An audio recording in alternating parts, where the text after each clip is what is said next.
Hi everyone, thank you so much for joining us. Super excited for this stream because Toma is a really dear friend of mine, Toma Enhco I'm talking about, my duo partner for today. Toma is an amazing pianist. He's also a really accomplished and impressive composer, and happens to be something like 7 or 8 years younger than me, which is very annoying.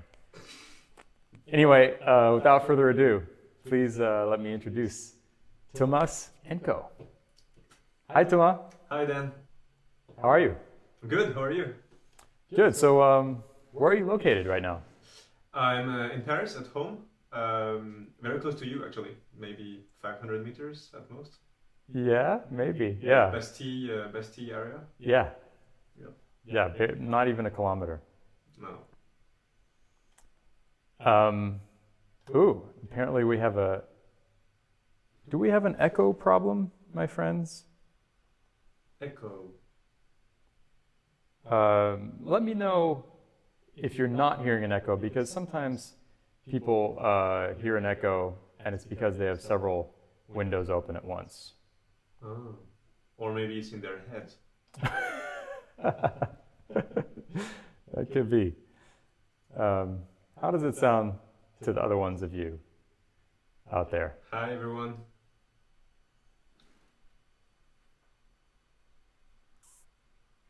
Hello. Well, okay. Alan says not hearing it. Wait, so you do hear an echo from me? Okay, Grace Click says sounds fine. Echo is coming and going, oddly. Oh. So maybe what you're hearing is not an echo, but some reverb?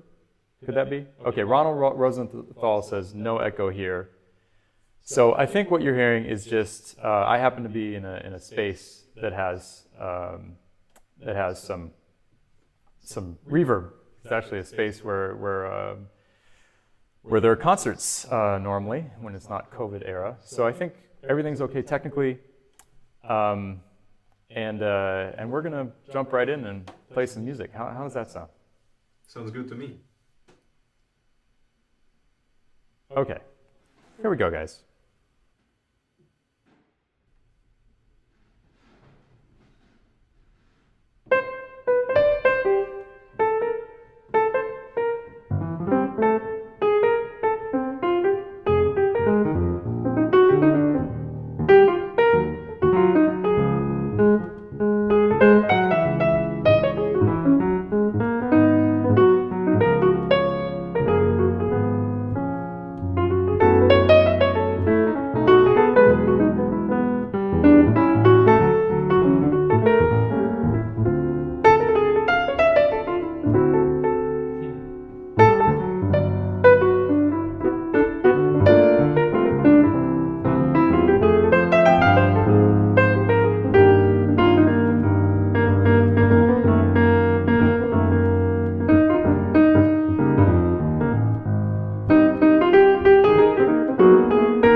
I can't hear anyone clapping. Yes. Yeah, Dan. Beautiful, man. What a pleasure. Yeah, it's so fun. Yeah. I know you've done this a couple of times already. For me, it's the first time, and it's at the same time really weird, really enjoyable, very unique. It's so funny. Yeah, it's a different experience, right? I think it's like it's almost like a new art form or something. Yes, actually, so for just before we started, I was telling Dan that when we were testing the sound just before starting, we were trying a couple of bars together, and I had a hard time not thinking that I was playing with a record because I cannot see him. I can't see him, so I just hear him, and it's like I'm playing with. So I have to remember that I'm playing with someone who's live with me now, and he's also going to react to what I do. So it's not just like playing with a track. Yeah, it's like a AI track. Yeah, yeah, super level AI. Yeah. You know, there's a great question here from Frank Geyer. He said, "I'm curious as to our two artists. Is playing as a piano duet different than playing with another instrument, for example, sax, bass, or a vocalist?" Yeah. Yeah, I mean, it's really different. There's just so much potential for getting in each other's way, and because we're really in many ways designed to be fulfilling a similar function, we need to be listening super hard to make sure that the music doesn't just get really muddy and confused. What would you say, Thomas? And even more so in this context. Right. Yeah. I would say that yes. So of course, getting in each other's way because it's the piano is like an orchestra. You could play like 10 notes at the same time, and the range is so big from super low to super high. So yeah. The thing I would do when I play with another pianist is trying to play less than I would normally, to leave space, and also be very careful about range, like, you know, obviously like with any instrument, but not being in the same range. And there's also another aspect that's really specific to piano and piano together is the rhythm. We have to be even more accurate than with another instrument because the attack is so precise. You know, with a saxophone or a string instrument or a voice, the attack is a little more. I don't know how to say that in English, but well, you know, it's not as direct. Percussive. I mean, less percussive. Yeah. Less percussive, yeah. So I guess it's easier to hear if we're not together with two pianos than in any other context. It would be like two percussions.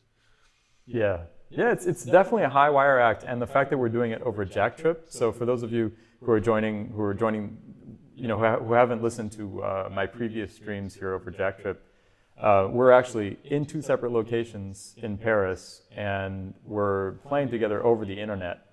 And so that basically, it's pretty crazy. I mean, before the pandemic, I didn't even know it was possible, and that, you know, raises some challenges. So being super together in the way that Thomas was just mentioning is even more of a challenge in this format. But I think we both enjoy challenges, right, Thomas? Yes, we do. Michael Seitz says, both pianos have been tuned and voiced so well and nearly identical. Kudos to the techs. Yeah, we did have the same tuner tune Thomas' piano yesterday and tune the piano I'm playing today. So that's definitely something pretty essential. Okay, I think we should play some more music. What would you like to play now, Thomas? So last week when we were playing together in Bucharest, we both remembered this song from Claire Fischer, Pensativa. Yeah. And I know you like it, and I like it too. So. Yeah, it's an amazing song, amazing harmonies, and a kind of a Latin, almost bossa nova type song. Yeah. Okay, we're going to play Pensativa by Claire Fischer.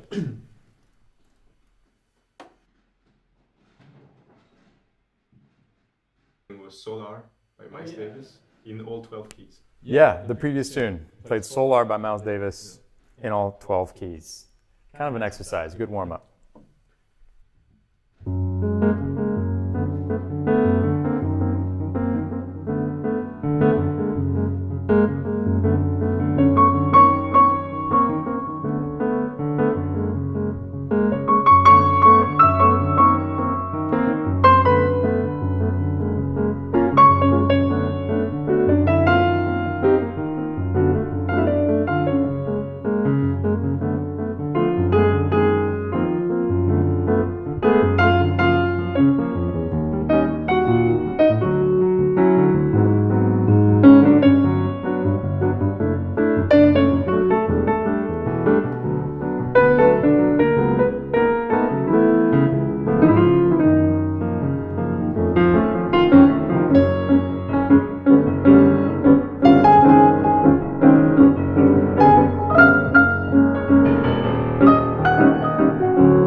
Yeah. Nice, Dan.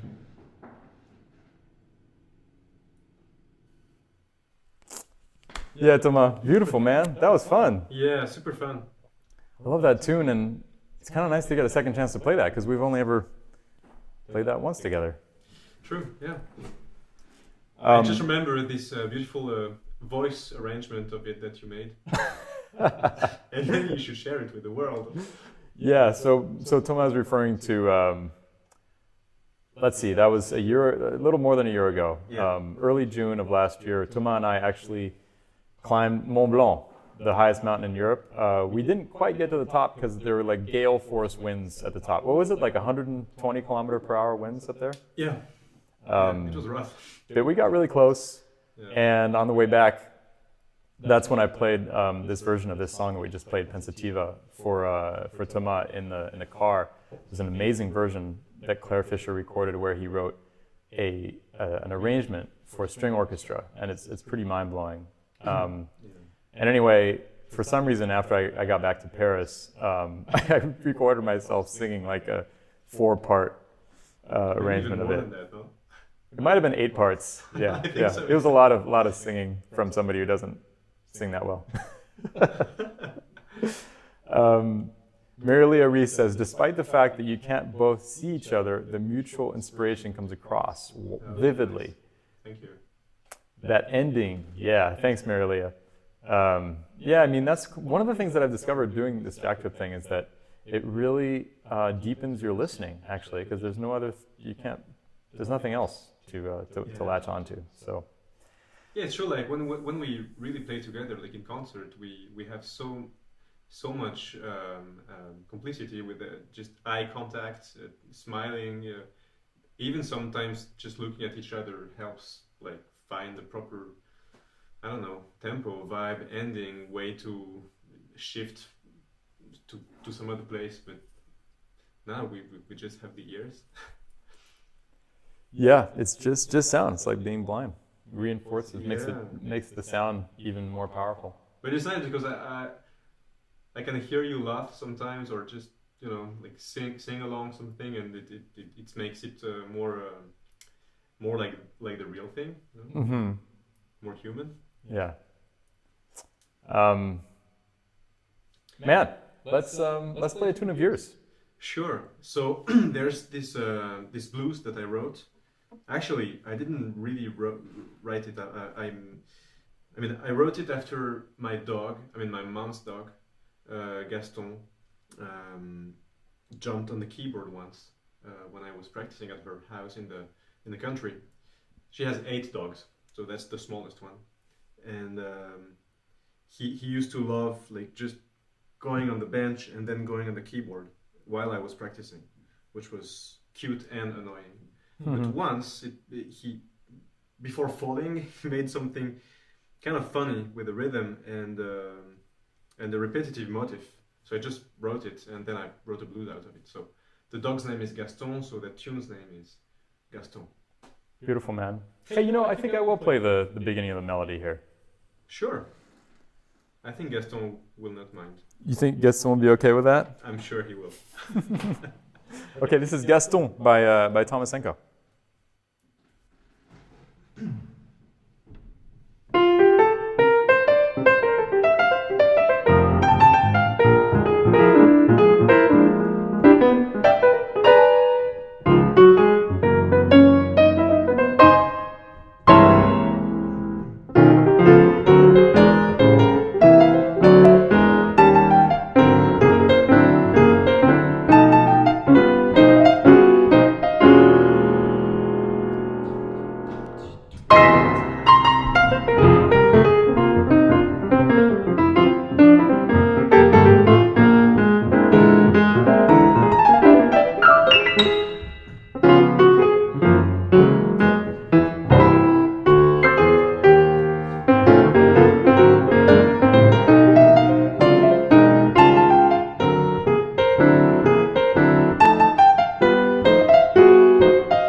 Yeah, Thomas, what a fun tune, man.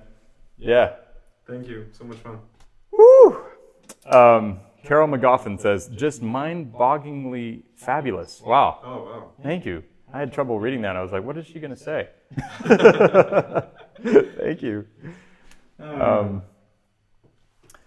FJFD says, sounds like the ghost of Vince Guaraldi may be lurking in Paris. You know, I was listening to some Vince Guaraldi a few months ago. It was kind of cool. Vince I didn't. Guaraldi? Yeah, he wrote the Peanuts song. You know Peanuts? Soul Peanuts. No, not that one. Peanuts is like the cartoon. Snoopy. Ah, Snoopy. Yeah. He wrote that song, and he was actually a jazz pianist. Snoopy's the one who's always behind the door, even on a like. Always. No. That's Droopy. Hobbes, man. That's Calvin and Hobbes. Snoopy's a dog. No, Snoopy's a dog. That always sleep? No. No, he's like really metaphysical and really deep. That's the thing about Snoopy. Okay. Hey, this is culture clash here, you know? I mean, we grew up with different things in the US and France. And I grew up in France, but with American parents. So I'm a whole, like, mess. Do you know Petit Ours Brun? I don't know Petit Ours Brun. Okay. Man, you missed something. Yeah, well, did Vince Guaraldi write the music to that? I'm not sure. I bet he didn't. It's I can't remember it. Well, anyway. Man, I feel like we should take a request. Do you guys have a request for a song you'd like us to play? That can be dangerous, though. It can definitely be dangerous, but that's the idea, Thomas. Okay. You gotta have danger. Otherwise, you know, we might as well make a record or make a video and just put that out. This is real time, you guys. Yeah. Time for requests. JFD says, how about an impro of Déshabillez-moi in honor of Juliette Gréco? Yeah, Juliette Gréco left us yesterday? Yeah. Yeah. Unfortunately, I don't really know her songs. Like, I wouldn't be able to. Yeah, I don't either. I wish I did. But we should have checked that today. Yeah, it's a big loss for French chanson. Yeah. Joyce Glasgow requests Useless Landscape. You know that, right? What? Useless Landscape. You know, Inutilum Paysagem, or Paysagem Inutilum? Oh, yeah. I think you taught me, or we talked about it last year. It's pretty close to Pensativa. It's a little similar to Pensativa. It's like the same kind of vibe, even. Andreas Eggert requests Take the A Train. Oh. Wow, I haven't played Take the A Train in many years. Do you want to play that? Or, wow, there's so many good requests here, you guys. There's Autumn Leaves. Grace says she knows Thomas is an expert. An expert of what? Of Autumn Leaves. Oh, who says that? Grace Chu is her name. Hi. I don't know. I mean, I love Autumn Leaves, of course. Well, we can play that. Why not? Yeah, sure. Okay, I'm gonna. You want to play it in 5? Okay, let's play it in 5. What key? G minor. G minor The in original. 5. Okay, we're playing the Autumn Leaves, you guys. Here we go.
And I love the sound that low C made as you're bringing up the pedal. Yeah, because I think it was maybe not in the frame of the camera, but I plucked it with my thumb. Yeah.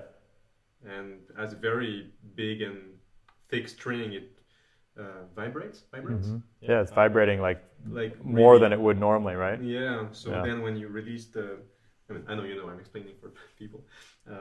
When you release the sustain pedal, then the dampers go over it, and the fact that the vibration is so strong, you can't even see it. Then if you release the dampers slowly, then you can take out some of the harmonics, several at a time, but not the whole thing. Mm-hmm. I like that. Yeah, that was like a particularly nice example of that. Michael Winther, who's a really wonderful singer in New York that I played with quite a bit years ago, he says, "Beautiful, perfect for the day here in NYC, autumnal and moody." Oh, nice. Well, you know what? Paris has been very autumnal and moody for a couple days. Yeah, it has. Yeah, we suddenly have gotten a lot of rain the last couple days. There was a heat wave maybe a week ago, and now it's like chilly, and today almost storms. Yeah. I like that. I really like this time when summer turns into autumn. It's really nice. Yeah, it's the best season. In Paris is the best season. The first few weeks of September. Mm-hmm. Let's play a tune of yours. You want to play a tune of mine? Oh yeah. Love to. Okay, you want to try nines? Sure. I need the music for that, but I have it. Or do you want to do Back At Ya?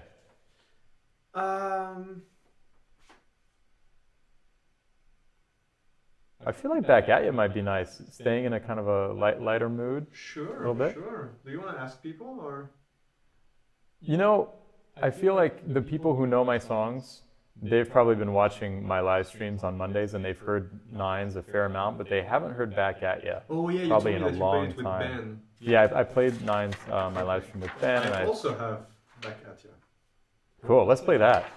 Sure. Do you want to explain to the people? Yeah, Back At Ya is spelled back and ATTYA, which are the initials of all the things you are.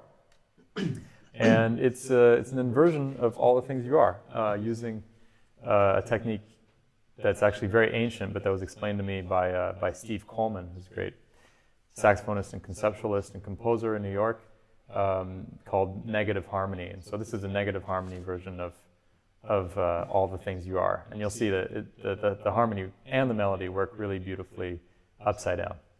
Here we go. What should we play it in 7 or in 4? Or? Let's do it in 7. Sure.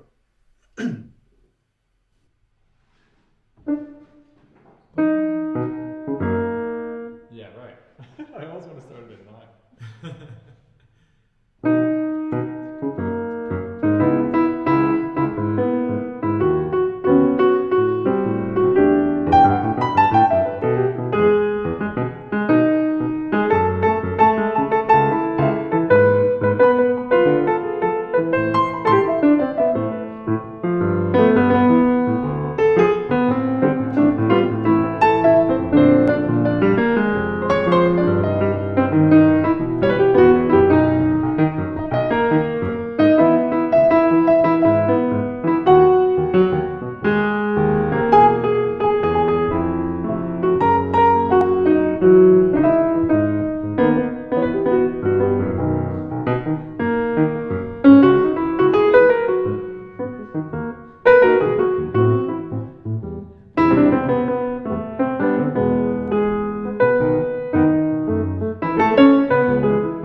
I love the tune. Yeah, nice, man. Yeah, really, really love it. Yeah, we played a concert in 2016 at Chateau Palmer. That's actually the first time we played two pianos together. Yeah. Actually, we've only played, this is our third time ever playing a two-piano concert, right? Yeah. The first time was in 2016 at Chateau Palmer, and the second time was last week in Bucharest. So this is pretty special. This is only our third time ever doing a gig together, even though we've, had other chances to just kind of hang around a piano. But anyway, we played in 2016 at Chateau Palmer, and we had planned on playing that tune back at you as an encore. And when we got to the encore, and mind you, this was a live broadcast on French national radio. When we got to the encore, Thomas realized he didn't have the chart for Back At You. And as you may have noticed, hearing it just now, it's not the easiest tune to remember, but he eventually played it from memory.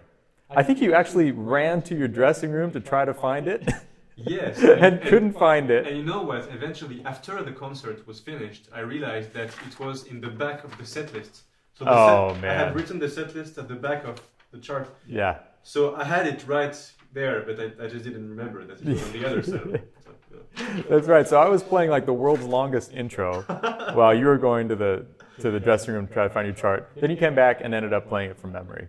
So for nothing. Yeah. Hey, François Zalacane just joined us. Oh, hi, François. Hi, François. Great to have you with us. Yeah. Hey, you know what, Dan? I heard you played the saxophone. Oh my God. Where did you hear that from, man? I don't know. Maybe some little angel came into my dreams and told me. Hey, Nightmares. Maybe nightmares. Wait, I heard you play the violin. Oh no, that's not possible. Yeah, it is possible. Panonica. Yeah, that's my phone ringing way at the other end of the room. You know what? Why don't you, yeah, I think we're just going to have to let my phone stop ringing. You'd think I'd be professional and turn it off, right? But no. Yeah. But aren't you filming with it? No, I'm filming with a camera. Oh, yeah. Yeah. Okay. All right, guys, so we'll cut to the chase. Oh, by the way, Anne-Florence Viala says, jolie chaussette. She's admiring Thomas's socks. Can you see them? You crossed your legs a few minutes ago. Oh, okay, cool. Yeah, everybody got to see your socks. I'm trying to not cross my legs because I'm actually barefoot. Okay, well, had I known you would see my socks, I have a collection of socks and I have much nicer ones, but I would have put them on. Those aren't bad though, man. Anyway, I think we're going to do a free improvisation. Yes. And it's going to be a little bit of a surprise what's going to happen, but it's not going to be that much of a surprise. Just a little bit. Sorry, I spoiled it. Yeah. Here we go, guys.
Woo! Yeah, Dan. Yeah, thanks, Toman. That was so fun, man. That's like my most fun thing to do every time. Awesome. Yeah, this is so much fun. Yeah. Yeah. You know, it's funny. I mean, so it's just I don't know how you feel about this, Toman, because you're quite accomplished on violin. I mean, you're like I know you don't practice all the time, but like you were really That's an advanced. understatement. Yeah, but like I never actually got good at the saxophone. I just always wanted to do it as an amateur, you know? Mm-hmm. And as a result, there's just this total childlike joy for me in playing it. Do you feel that with the violin too? Does it feel like really Yes. naive and So, fresh? you know what? So I started the violin when I was 3, and it was my first instrument. And I studied classical violin, but I must say I was never good at it. I mean, playing the classical music on the violin. I never had an attraction to that big sound, you know, that big violin sound, big vibrato. Mm-hmm. I never had super skills, neither on the left hand nor on the bow.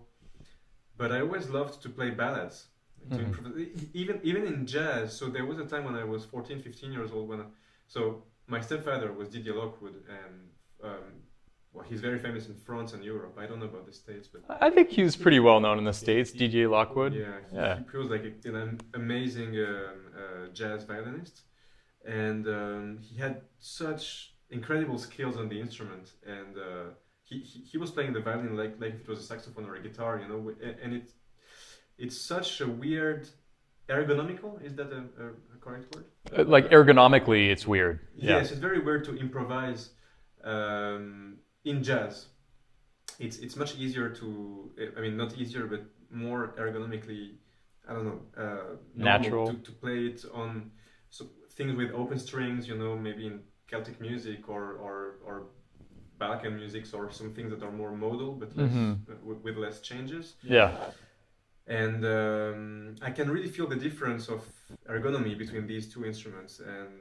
But I never was like super good at, you know, like killing it, blowing bebop on fast tempo standards and things like that. But I always playing ballads, and you know what? Because I know you played a lot with Lee Konitz, and I think I got a lot of inspiration from his playing on the saxophone in my playing on the violin. Wow, beautiful, man. Yeah, I can kind of hear that. Yeah, there's just something so like pure and kind of unpretentious about his sound on the saxophone, and I hear that simplicity in your violin playing, which is not that common on violin. People tend to kind of overdo the vibrato and stuff. Yeah, but for me, it's just like if I was singing, because at the piano, of course, we try to make the piano sing, but we can't really have once the key is struck. Yeah. We don't really have any other influence on it than just when we release it. Yeah. And it's so nice to be able to blow, even if it's with the bow, you know. Like yeah, I feel the same with the sax. It's amazing to be able to do something with a note after and I know played you love it. to sing too, and I love to sing too. So that's something that we pianists sometimes miss, is the blow. The breath. The breath, yeah. JFD says, now you've upped the expectations for Monday with a disclavier and a sax. Yeah, I was trying to keep it hush-hush that I can kind of play the sax, but now you guys know. Too late. Okay, let's play some more music, man. I think, you know, we've been here for an hour and 20 minutes. Already. I feel like, do you want to keep the mood like super chill and play your song, You're Just a Ghost? Sure. Yeah. It's this beautiful ballad that Thomas wrote back in 2008, right? It's like 12 years old. Yeah. And it's gorgeous, and I always love playing it with him. This is called "You're Just a Ghost." Do you want to say anything else about it, Thomas? Yeah, it's a kind of, so it's maybe the only song from that time, 12 years ago, that I keep playing today. Not at every concert, but very often, and it's sort of a tribute to people that we've lost. And I like to think about a person. It can be a different one every time I play it. So Wow, sometimes beautiful. people kind of relate to that. So I'm glad I asked, because I think that's the first time I've heard you explain this, and that makes a lot of sense, just thinking about the ghosts around us. yeah, I was thinking just the other day that ghosts are really memories. yeah, I think that's what they are. yeah. And sometimes you want to be close to them, and sometimes you feel that you need to get some space with them. And that was, at that time when I wrote it, that was my feeling. Like I wanted to tell one particular ghost. You know, you're just a ghost. Right. But then it changed, and the title didn't change, but it's different every time. Yeah. All right, man. Well, let's try this. Yeah. You're Just a Ghost by Enhco.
you, Dan. Yeah, thank you, Thomas. Love that song. It's a beauty. I wish you could see the comments, Thomas, actually. We're getting so many beautiful comments. Nice. Will I be able to read them tomorrow? Yeah, you will. Yeah, they'll be on the replay of the stream. Nice. George Thomas Wilson says, "You're just a ghost, haunting and luscious. Makes the heart overflow in a wondrous, fulsome way. Gorgeous and stunning. You guys are an astonishing duo." Wow, thank you so much. That's actually my cousin, Tommy. Oh, nice. In Oregon? No, he's in New York, or somewhere on the East Coast right now. Yeah, it's pretty amazing. You know, one of the amazing things about doing this is just being able to bring everybody together and just feel together when people are all over the world. I mean, it never ceases to amaze me. Someone from Tokyo told me that she would be attending even if it's in the middle of the night, like 4 a.m. Yeah, amazing. Yeah. There's a few streams where people join from Australia or from Japan. It's pretty amazing. Thomas, it's been an absolute pleasure. Do you think maybe we should play one more? Yes, absolutely. Would you prefer playing another of yours or a jazz tune? Maybe a jazz tune. Yeah. I mean, you know, there was a request earlier for Take the A Train. Is that something we'd want to play?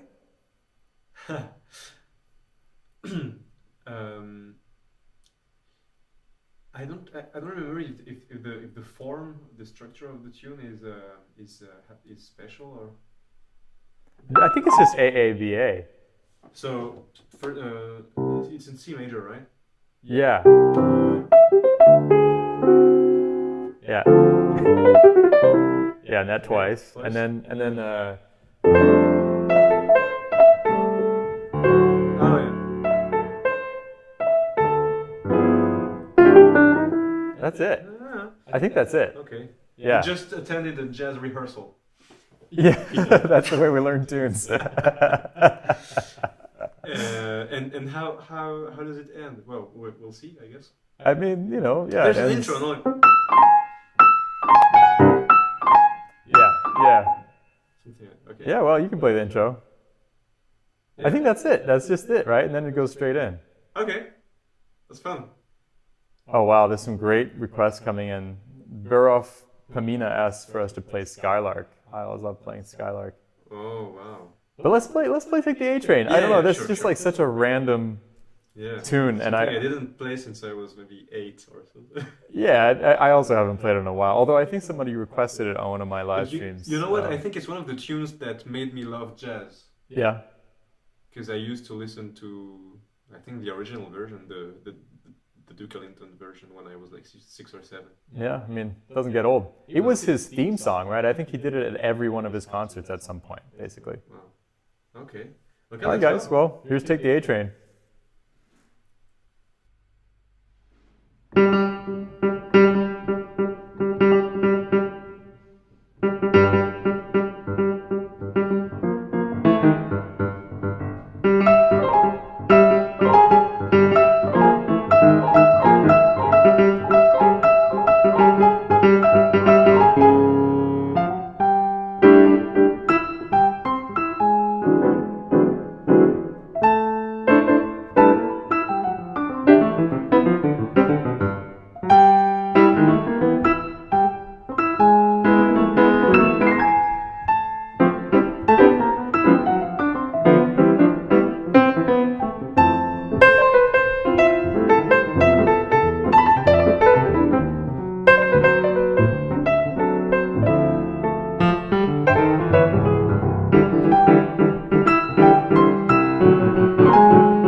We even managed to put a little bit of ligeti in there. We managed to squeeze a little ligeti in there.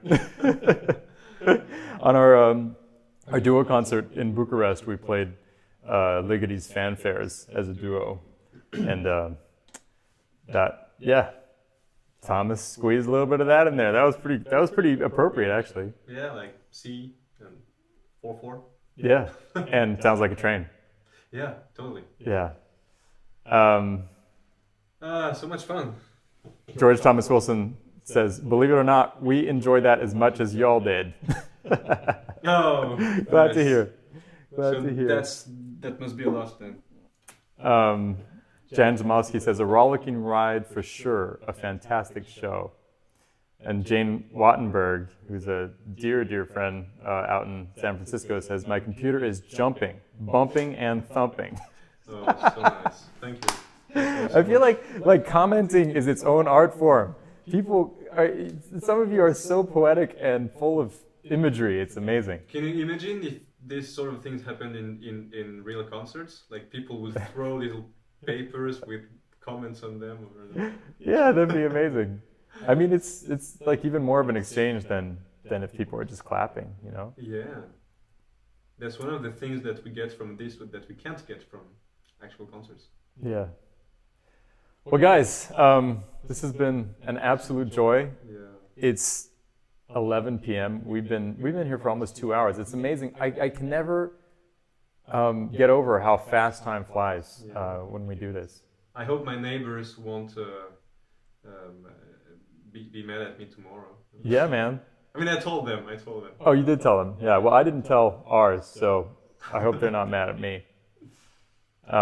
Thanks again to all of you for joining. Thank you for your incredibly generous and thoughtful comments. And thank you for being here with us and being in this feeling of togetherness all together at this difficult time. I think it's just so important for us to have a way of feeling like we're part of a community. So thank you for allowing us to do that. And thank you, Dan, because you might not know it, but technologically, it's a very complex thing, and I, of course, would not be able to do anything of this. And 5 minutes before we started, he was solving problems that we had with the, connection. So it's Dan, you're a master of that also. So slowly but surely mastering Jack Trip, man. Yeah. Well. Yeah. Oh. Alan says, "Poor neighbors only got one side." Yeah, that must have been pretty weird, right? True. Oh, wow. Maybe in the ballads it was okay, but I don't know about the last one, for example. Yeah. Well, maybe it's another new art form, man. It's like jazz -1. Mm-hmm. All right, you guys. Thomas, thank you so much to you for your beautiful artistry and for being up for this adventure, and thanks again to you all. I want to say a big thank you to Stéphane Sylvain Riflet. Sorry. Thank you. I was having a total mind meld there. But Sylvain Riflet, who very generously loaned me this saxophone yesterday. I biked over to his house and picked it up. And by complete coincidence, it's actually the same one that I have at home. Super Action. Did you disinfect 80. It? Or yeah. Are you going to disinfect it now? Yeah. Well, let's just say I washed the mouthpiece with soap quite a few times, and also he hasn't played it in a couple of years, so I think we're good. So yeah, thank you to Sylvain, and thanks again all around. Be well, and join me on Monday if you want. I do live streams every Monday at 2 p.m. New York time. And now that you're on my YouTube channel, if you'd like to, you can like my YouTube channel and see when I put new videos up. And Thomas also, I think, has a YouTube channel, pretty sure. Yeah. And you can find us all on social media. Thomas has some beautiful records too. And that's it. We got to sign off now. And